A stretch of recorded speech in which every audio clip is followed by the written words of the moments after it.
Hi, my name's Sophia Hussen. I'm an assistant professor in the Department of Global Health at Emory University, and I'm excited to be here today to talk about our emerging research on the topic of exploring new trends in methamphetamine use among Black gay men in Atlanta. So just a brief outline of what I'm going to talk about today. I'll start with some background on this issue, talk about our study methods and findings, and then close with a short discussion of implications and future directions. So as a bit of background, methamphetamine use is associated with multiple negative implications for health and well-being. And in particular, there are well-documented associations between methamphetamine use and HIV seroconversion, that is going from HIV negative to HIV positive, and or disengagement from HIV care among those who are living with HIV. And most of this research has been done in particular among gay men. Um, and when we look more specifically at those men who have been involved in this prior research, most studies have documented higher rates of methamphetamine use among white gay men compared to Black gay men. However, it may be the case that methamphetamine use is increasing among Black gay men. And there are some kind of reports in popular or mainstream media that suggest this. Here's an article from BuzzFeed News. They actually had a three-part news series on this kind of increasing um, trend among Black gay men and talk specifically about the case of Ed Buck, which many of you may have heard of, who was a big donor in politics. And two Black gay men were found dead in his house and addicted to methamphetamine. So that was kind of one major news story. And then a few years back, there was also an article in the New York Times about meth finding a new market in New York where Black men and men of color who were gay were seen to be using it more than previously. There's also a documentary that some of you may have seen called Party Boy that talked a little bit more about these trends as well. So in kind of, I don't know if I would say pop culture, but there are these kind of reports about this increasing use, but there's not a lot of kind of scientific literature or research that's been done about these trends. And the New York Department of Health, I think, has been one real leader in developing initiatives in this area. I should say that I myself, I'm a physician, I'm a HIV doctor. I work at the Grady Ponce Clinic, and my own clinical observations and those of my colleagues have raised these concerns as well, just kind of anecdotally seeing these things happening to our patients and talking about it amongst ourselves. But there's again just not a lot of empirical or research data about this. So we wanted to set out to start to fill that gap. So the main objectives of the study were pretty straightforward. We wanted to explore trends in methamphetamine use among Black gay men in Atlanta, Georgia, and also wanted to examine something called the risk environment and the influences on methamphetamine use on multiple levels. So the risk environment framework is something that has been advanced over many years and kind of just talks about different types of environments and different levels within those environments and how all of these things can work together to create vulnerability or resilience with respect to substance use in different populations. So they talk about the micro, meso, and macro levels, meaning kind of the smaller levels around a person, the meso level around the community, and the macro level, kind of the broader society. And then that these things can be part of a physical environment, a social environment, an economic environment, or a policy environment. So to explore these things, we decided to do a focus group study and conducted 8 focus group discussions with key informants in the community. So we selected individuals and organizations based on what we perceive to be their knowledge and experience working with Black gay men and or on issues relating to substance abuse. So most of these groups and these group discussions were held within Atlanta-based organizations. So our study team went to the organizations and held the focus groups there. Several of these groups of note were made up primarily or exclusively of Black gay men. And our interviewers were two young gay men of color who were study staff members that are very trained and experienced in qualitative methods. So in terms of our qualitative data analysis, all of the focus group discussions were recorded and transcribed verbatim, word for word. The data was then coded and analyzed. We used MaxQDA as our qualitative data management software package. The study team, including myself and a couple of my um, study staff, read through all of the transcripts, developed a code book, and then applied these codes um, to the transcripts and kind of found themes that emerged as being kind of the important findings for the study.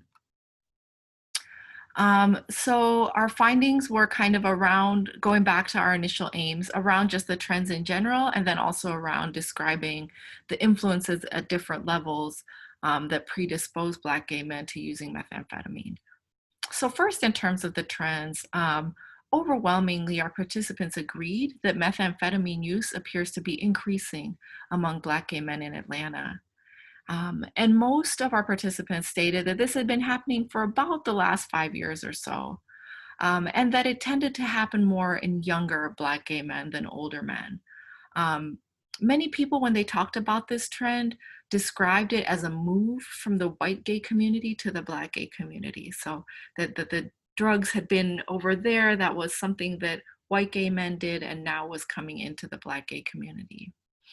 Some people also discussed concerns that methamphetamines were beginning to replace crack cocaine in Black communities more generally, so not even restricted to the gay community.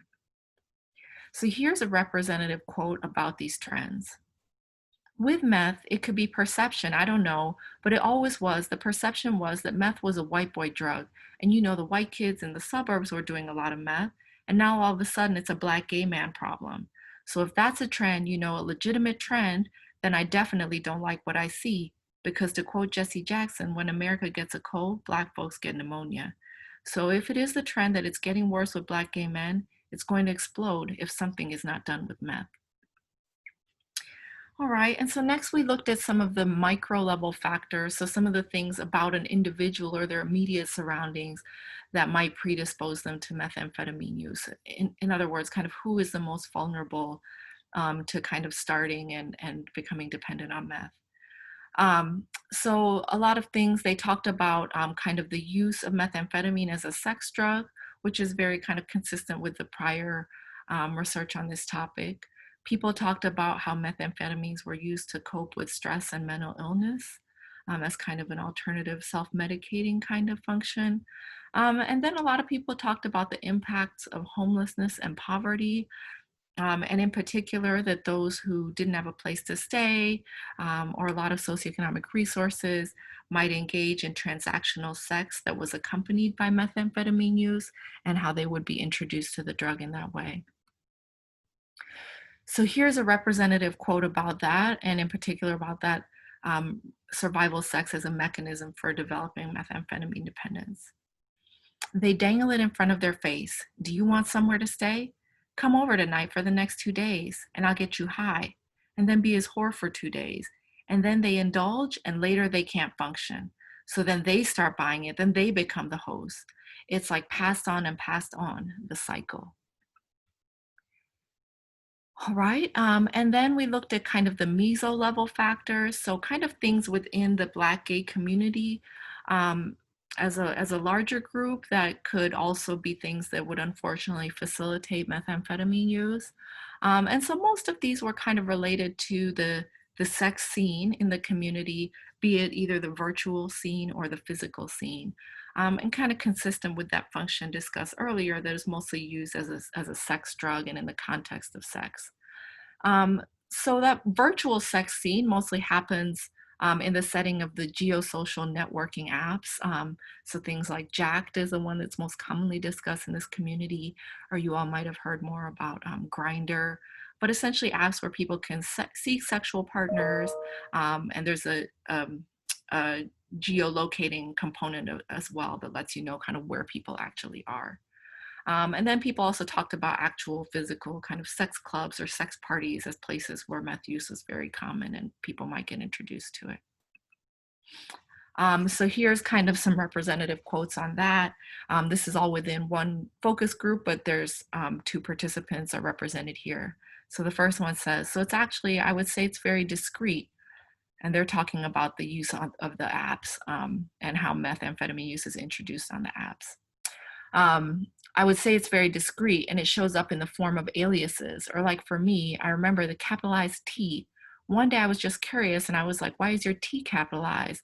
Because I've been seeing this like more than on just one profile. He was like, Tina. And I was like, who is that? Who? He was like, crystal meth. So once I saw that, it's like you see different profiles. You know how when you see a car for the first time, you've never seen it. And then after that, you start seeing cars randomly. That's kind of how it was. You just started seeing it more frequently. And then the next participant weighed in and said, I think that's how all of us are exposed to it. I see it all the time as well. And I think that's how most people come in contact with it. That's how it gets out there. And people see it on the dating app, and there you go. So, really talking about how people kind of advertise their use of methamphetamines with this capital T or with other emojis and things like that, and how that's how a lot of people who might not have been introduced to it then became introduced to it. And then in terms of macro level factors, people talked about a lack of general resources in this community. They talked about lack of education and prevention efforts specific to methamphetamines. And they talked about a lack of treatment resources for people who were using or dependent on meth. And this was really kind of put in stark contrast to opioid use disorders. Um, and where there were methamphetamine specific programs, some of our participants thought that those might cater more to white gay men. And so here's a couple of representative quotes on that from a couple of different focus groups. So the first one was a participant who worked at a place that had expertise in mental health and substance use treatment.